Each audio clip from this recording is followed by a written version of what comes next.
Hello everyone, welcome back to my YouTube channel. तो जैसा कि मैंने टेलीग्राम चैनल पे पोस्ट किया था कि अब से हम जो अपना अपडेट्स है वो नेक्स्ट डे पे कवर करेंगे। उसका रीज़न क्या था कि जब मैं शाम को कवर करता था तो काफ़ी सारे अपडेट्स होते थे जो मिस हो जाते थे, राइट।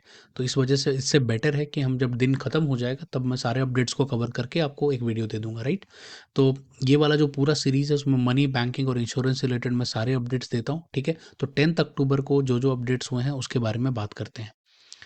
और अगर आप मेरे से सारे नोट्स के एक्सेस लेना चाहते हो तो आप टेलीग्राम चैनल से इसका एक्सेस ले सकते हो। तो जो सबसे पहला अपडेट आ रहा है वो आ रहा है फिनटेक इंडस्ट्री से, और उसके फंडिंग में जो डिप आया है उससे रिलेटेड बात करते हैं। तो जो फिनटेक सेक्टर है वो कहीं ना कहीं उसने 1.6 बिलियन डॉलर रेज किया है in the first 9 months of 2025, लेकिन ये 17% कम है as compare to the last year. लेकिन इसमें जो अच्छी बात ये है वो ये है कि ये थर्ड हाईएस्ट फंडेड है globally in term after US and UK. तो कुछ अच्छी बातें भी हैं और कुछ बुरी बातें भी हैं, बट डिप तो सिग्निफिकेंट है। और इसमें मेजर जो डील हुई, एक तो वो ग्रो कंपनी के जो 202 मिलियन डॉलर की जो सीरीज एफ वाली डील थी वो, और वीवर सीरीज की जो 170 मिलियन डॉलर वाला राउंड था वो। बेंगलुरु ने सबसे ज़्यादा इसमें फंड्स रेज किए, दैट इज़ अराउंड 52%। और सेक्टर ने 2 न्यू यूनिकॉर्न यहाँ पे ऐड किए। अगर आपको यूनिकॉर्न्स के नाम पता है तो कमेंट सेक्शन में ज़रूर बताना। इसके अलावा एक ही आईपीओ आया इस साल, जो कि पिछले साल 7 आए थे।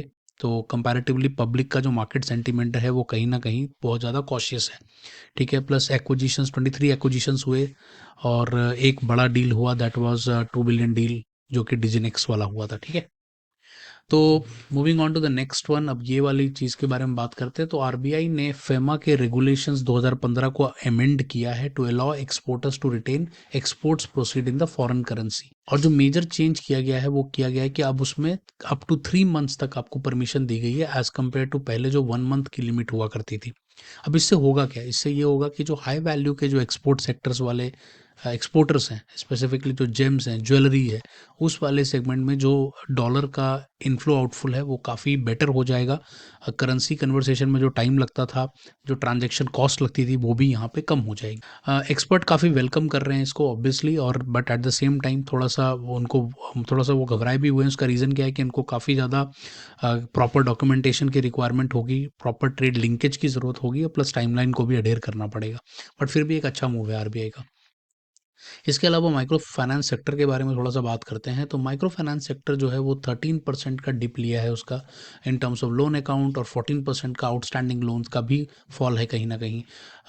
लिक्विडिटी शॉर्टेज भी है, तो इसकी वजह से, और उसका मेन रीज़न ये भी है कि माइक्रो फाइनेंस को लेकर के आरबीआई ने बहुत स्ट्रिक्ट रेगुलेशंस रखे, कॉशियस लेंडिंग रखी। और जो साधन की जो नई 2025 की रिपोर्ट आई है उसके अकॉर्डिंगली ये सारा डाटा निकल कर आ रहा है। अब इसमें पॉजिटिव क्या है उसके बारे में भी थोड़ा सा बात कर लेते हैं। तो एसआरओज बन गए हैं, राइट, और एसआरओ कहीं ना कहीं सेक्टर को स्टेबलाइज करने की कोशिश कर रहे हैं। ये एक्सपेक्ट भी किया जा रहा है कि 91% of the loan supporting income generating activities loan growth is expected to rebound. और ये एक्सपेक्ट किया जा रहा है कि फरवरी फाइनेंशियल ईयर 2026 में जो ये काफ़ी बेटर हो जाएगा, लोन का ग्रोथ होगा इस सेगमेंट में।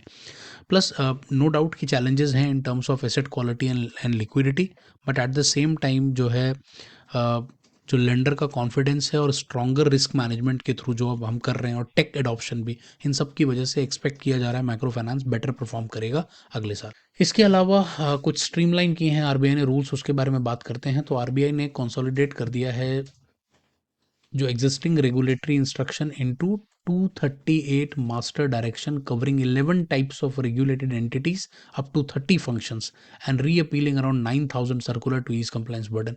अब कहीं ना कहीं आपको पता ही आरबीआई के सर्कुलर्स बहुत आते हैं, बहुत सारे। तो उसको कहीं ना कहीं एक मास्टर डॉक्यूमेंट के फॉर्म में उसको बनाने की कोशिश की जा रही है, एक मास्टर डायरेक्शन फाइल बनाने की कोशिश की जा रही है, जिसमें डिफरेंट डिफरेंट टाइप के जो जितने भी फंक्शंस हैं या जितने भी सर्कुलर्स हैं सबको वहाँ पर ऐड ऑन किया जाएगा। इनिशिएटिव का मेन पर्पस यही है कि जो रेगुलेटरी कॉम्प्लेक्सिटी है उसको थोड़ा कम किया जाए, जो कंप्लायंस की कॉस्ट है उसको भी थोड़ा बेटर किया जाए, प्लस थोड़ा क्लैरिटी ऑफ रूल्स भी आए, क्योंकि बहुत ज़्यादा रूल्स भी आ रहे हैं और बहुत सारी चीज़ें आने की वजह से कन्फ्यूज़न बहुत ज़्यादा हो जाता है। तो जो मास्टर डायरेक्शन है और जो रिपील लिस्ट है दोनों को ही आरबीआई ने रिलीज़ कर दिया है पब्लिक फीडबैक के लिए, और वो इनवाइटेड है टिल November 10 2025, और उसके बाद ये फाइनली इंप्लीमेंट हो जाएगा। इसके अलावा गोल्ड लोन को लेकर के जो नेक्स्ट इंपॉर्टेंट पॉइंट है उसके बारे में बात करते हैं। तो ऑर्गेनाइज्ड गोल्ड लोन का जो मार्केट है वो काफ़ी अच्छा कर रहा है, अराउंड 15 लाख करोड़ तक प्रोजेक्शन है मार्च 2026 तक, जो कि काफ़ी अपने फोरकास्ट से काफ़ी बेटर कर रहा है और क्लियरली आपको गोल्ड प्राइसेस में वो चीज़ रिफ्लेक्ट होती हुई नज़र आ रही है। और लेकिन इसमें जो इंटरेस्टिंग पॉइंट है वो ये है कि बैंक इस टाइम पे 82% को मार्केट को होल्ड करता है with a gold loan. On the other side जो एनबीएफसीज हैं उनका जो कैगर है वो भी 26% से ग्रो किया है, जो कि सरपास कर गया एनबीएफसीज को, राइट। तो क्लियरली बैंक के पास अच्छा खासा पोर्टफोलियो दिख रहा है in terms of gold loan.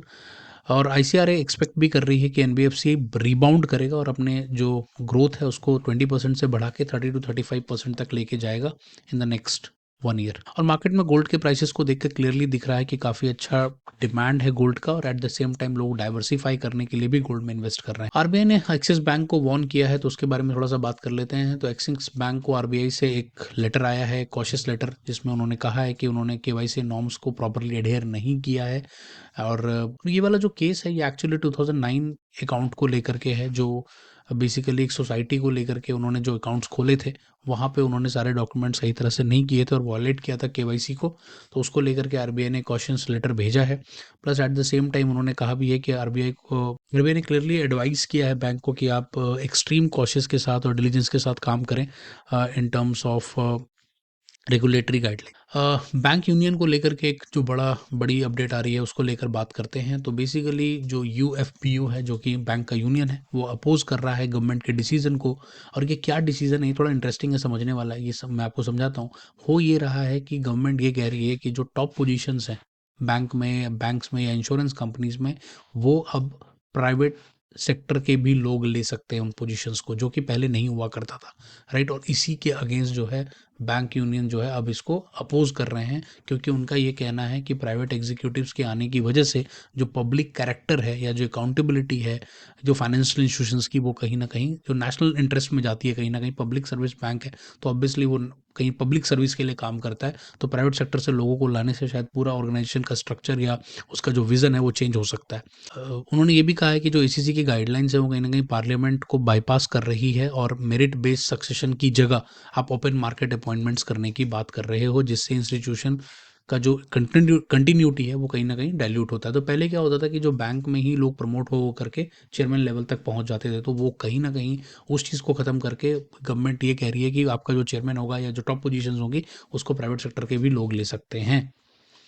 तो देखते हैं यार, ये अपकमिंग न्यूज़ है एक तरह से, तो देखते हैं इसमें आगे क्या होता है, बट अभी के लिए तो अपोज कर रहा है इस चीज़। इसके अलावा कुछ इंश्योरेंस सेक्टर से भी कुछ अपडेट आया है, उसके बारे में बात कर लेते हैं। तो IRDA 2025 insurance fraud monitoring framework guidelines require all the insurance to adopt board approval anti fraud policy.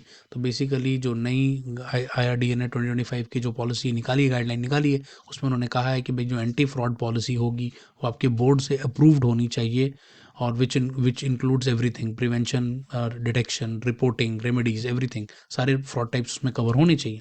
इसके अलावा इसको सारे इंश्योरर्स हैं उनको और साइबर सिक्योरिटी मेजर्स को इम्प्लीमेंट करना होगा, क्योंकि साइबर फ्रॉड्स बहुत ज़्यादा हो रहे हैं। तो because of that they need continuous system of monitoring, strong customer verification, access controls, everything.